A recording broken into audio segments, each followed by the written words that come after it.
Hey guys, we made a video recently at a restaurant that we went to and it showed two things. The first thing was at the front counter as we went in, there was a big sign looking for part-time staff. They wanted part-time staff to work in the restaurant.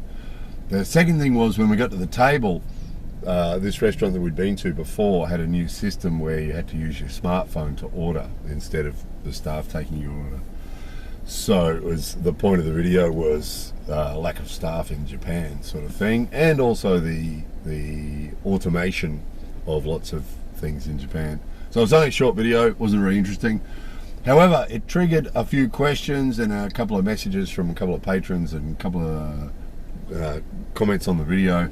People speculating or asking questions about why there's a shortage of staff in Japan.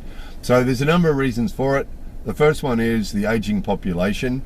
So the percentage of people over 65, so usually people in Japan retire at 60, 65 years old, and it's something like 33% of Japanese people are over 65 years old.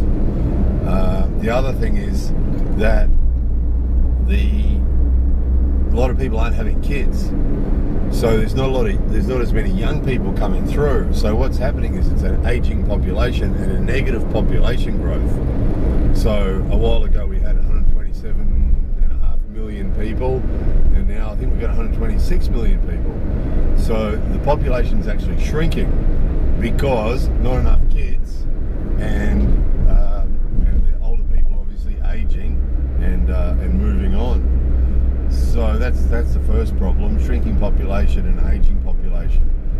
So your percentage of the population that are within working age is limited.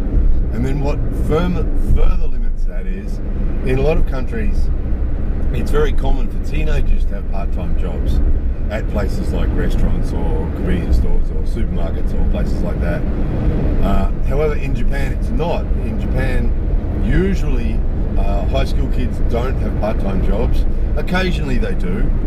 We do know a couple of high school kids that have part-time jobs, but it's rare. It's not usual. So most high school kids don't have part-time jobs. In fact, a lot of the high schools actually have a rule that says that the students are not allowed to have part-time jobs. So the thinking is that the kids are supposed to be 100% focused on their school activities and study and so on, and juku and all the other stuff that they do, and not to be distracted by part-time jobs. Which is a bit of a shame, really. Sometimes the high school kids actually go and do job experience, work experience. So they'll go and, work 2 hours in a restaurant somewhere or something like that. And it's just not the same, because it's sort of a novelty for them, and it's a novelty for the other staff at the restaurant, which is way different than actually having a real part-time job, isn't it? A real part-time job, if you don't do what you're supposed to do, you lose your job, right? And if you do what you're supposed to do, you get to keep the job and make money.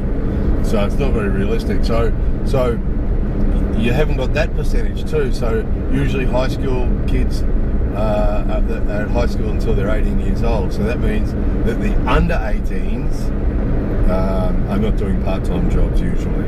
And then a lot of the university students also don't have part-time jobs either, because they live at home with their parents and are supported by their parents.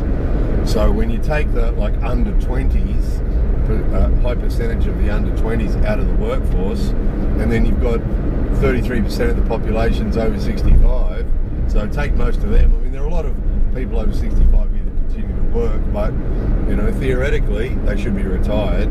So take them out, take the under 20s out, you've only got the 20-year-olds to 65-year-olds, which is, who knows what percentage that is of the population. Probably a third of the population. That's your workforce.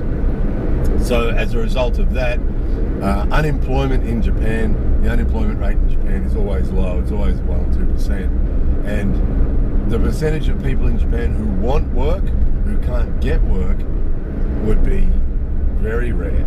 Because as we showed you before, pretty much everywhere we go, there's companies looking for part-time staff. It'd be very rare to walk into a convenience store or a supermarket or a restaurant or any sort of retail outlet and not see big signs saying staff wanted, and usually it'll say the working hours and it'll say the rate, and the minimum wage in Japan at the moment is about 950 yen an hour, so it's about $9.50 an hour. But usually when you see those signs, they offer more than that. It'll be 1,000 yen or 1,100 yen or 1,200 yen, 1,300 yen, because they're trying to compete with other companies also on part-time staff. So, you know, if anybody wanting a part-time job at the moment, it's too easy. It's too easy. So there's that. Then what that leads to always too is that there's always people who watch these videos where we talk about this sort of thing and say, oh, that means it's easier for me to get a job. That is sort of partly true. What's happened is the Japanese government has recognized that it's becoming a problem. You know, the manufacturing industry in Japan, you know, needs staff. Even though a lot of things now are computerized and robots and all that sort of thing, obviously, you know, they still need staff. So until recently, you know, it was pretty hard to get a visa to come work in Japan. I mean, you could get sort of short-term ones, and you could get, if you had skills, like specialist skills, it was easier to get a visa. But they made it easier over the last few years. They've been making it easier for people to get visas to come here and do jobs. It was very difficult to get a visa to come here and do like an unskilled job in the past.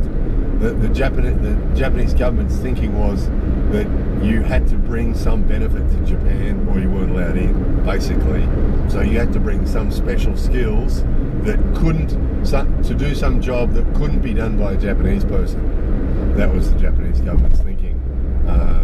So that made it hard for a lot of people to get jobs here. However, they've started to lighten up on that because they've started to realise that you know, they need unskilled labourers as well. So as a result of that, it has become a bit easier. Often people ask specific questions about visas and things. The best thing is, because it varies from country to country, what relationship your country has with Japan as far as getting a visa. So the best thing, if you want to know, is have a look at the website for the Japanese consulate or embassy in your country, and have a look on there for the information about getting a visa and what's required and that sort of thing, because it's often different from different countries, have different arrangements with Japan. Some countries have a sort of a reciprocal agreement with Japan that you can come and work here you know, more easily, and Japanese people can go there and work more easily. Australia has some arrangements like that with Japan, and some other countries do too. So that's the best bet. If you've got specific questions about visas, look at the consulate or embassy, Japanese consulate or embassy website in your country. Have a look at that. That should give you some ideas. Also, another thing that might be helpful too, if I remember, I'll put a link underneath this video, Jobs in Japan.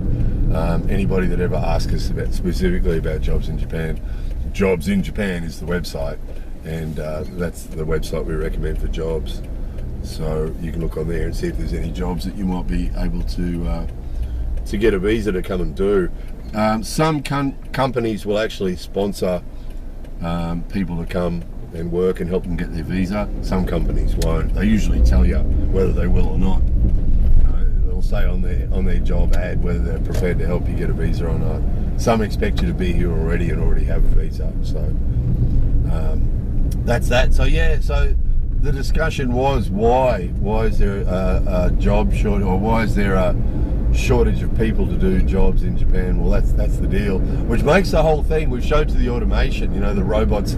Actually, well, I think of it, the robots in the restaurant thing. We were at a restaurant recently that we go to sometimes, Kokos, the family restaurant, and they have a computer there. We showed you they have robots there that deliver the food to the table, and one of the robots had some problem and just kept stopping short of the table.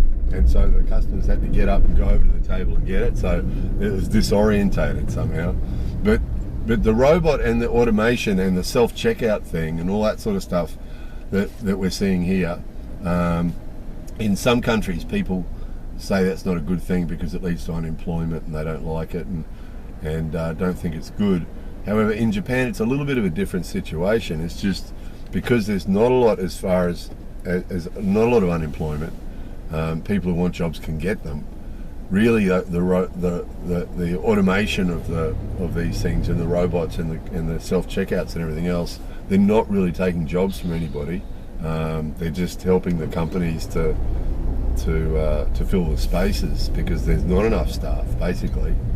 So it's a bit of a different situation. I know in some countries people refuse to use the self-registers and those sorts of things because they want to help people to stay employed. But it's a bit of a different situation here because there's more jobs than there are people, which is an interesting situation, isn't it? So, and not likely to change in the future either, in the near future either, with the lack of kids. You know, so many people aren't having kids that that problem's going to obviously at least one more generation until people start having kids again. That problem's not going to go away. So automation and robotics and things is probably the way to go for Japan for sure. And lightening up on the visas. Some people will be pleased to hear that they are making it easier for a lot of people to get visas. So some people are pleased to hear that. So anyway, that was addressing that topic that was asked to be addressed, and hopefully that was of interest to somebody. More videos coming soon.